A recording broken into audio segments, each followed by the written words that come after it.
In this video, I am going to discuss about what is mathematics pedagogy and core elements of mathematics pedagogy. So first of all, what is mathematics pedagogy?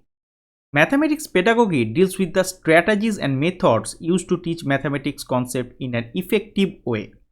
It considers the principles of teaching and learning and focusing on how students grasp ideas and how teachers can present them clearly. This requires both content expertise and knowledge of effective instructional practices. Now I am going to discuss about the core elements of mathematics pedagogy.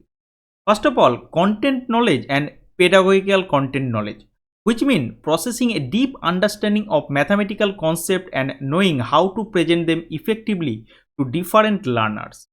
Imagine a teacher explaining fractions. If they only know the formula for addition, they might teach, find the common denominator and add.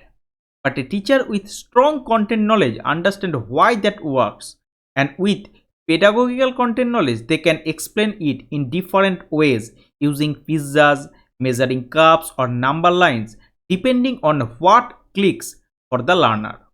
Next, curriculum design and alignments, which means organizing mathematical topics in a logical sequence and aligning them with standards, learning outcomes and student needs. Think of curriculum design like arranging a travel itinerary. You would not take a tourist to the mountain peak before showing them the hiking path. Similarly, math topics must be taught in a logical order, building from simple concepts to complex ones, while staying aligned with syllabus requirements and learning goals. Next, instructional strategies and methods, which means applying a range of teaching approaches from direct instruction to inquiry-based learning to engage students meaningfully. No single teaching method works for every student. Sometimes direct teaching works best, like when introducing a new formula. Other times, inquiry-based learning where students discover patterns through exploration keep them engaged. For example, letting students notice that the sum of angles in any triangle is always 180 degree through hands-on activity can be more powerful than just stating the rule. Next, technology integration. That means incorporating digital tools, software and online resources to enhance mathematical understanding and interactivity. Gone are the days when chalk and blackboard were the only tools. Now a teacher can use dynamic geometry software to let students manipulate shapes or math apps that turn practice into games. This not only makes lessons interactive but also help visual learners grasp concept faster. Now the next element is equity, diversity and inclusion, which means ensuring that all students regardless of background or ability have equal access to quality mathematics education and feel represented in learning material. In mathematics classroom, every student should feel they belong. This means designing examples and activities that reflect diverse culture, ability and backgrounds. For example, using local community data in statistics project or providing materials in multiple languages can make learning more inclusive. Next, classroom environment and culture means creating a supportive and respectful atmosphere that encourages curiosity, collaboration and persistence in learning mathematics. A good math classroom feels like a safe playground for the mind. Mistakes are not punished but treated as stepping stones.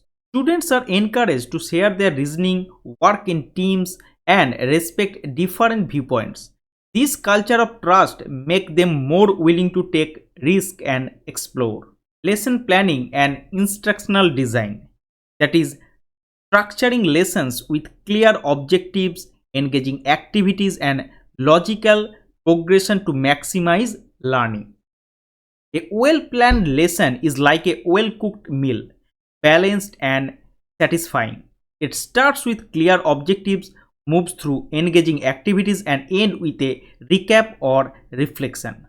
For example, a lesson on percentage might begin with a quick warm-up.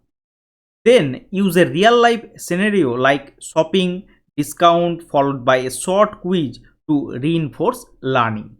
Next, assessment and feedback, which is using varied assessment methods to monitor progress, identify gaps, and provide constructive feedback for improvement. Assessment is not just about exams. It can be quick class poll, a homework assignment, or even a one-on-one conversation. The goal is to find out what students understand and where they need help. They give feedback that helps them improve, not just a score on a paper. Next, professional development and reflective practice, which means continuously improving teaching skills through training, collaboration, and self-reflection. The best teachers never stop learning. They attend workshops, try new teaching method, and reflect on what worked and what did not. For example, after a class, a teacher might think that activity took too long. Next time, I will shorten it and give more time for group discussion. Finally, real world applications and problem solving. That means connecting mathematics to authentic context and encouraging students to think critically and creatively to solve real life challenges. Mathematics become meaningful when students see it in action. Whether it's budgeting for a school trip, analyzing sports scores, or calculating water usage in their home, real world problems make math relevant and develop problem solving skills that last a lifetime. So now the question arises, why is pedagogical knowledge is important in teaching mathematics? Now try this. Hope you enjoyed this short discussion. Thank you and happy learning.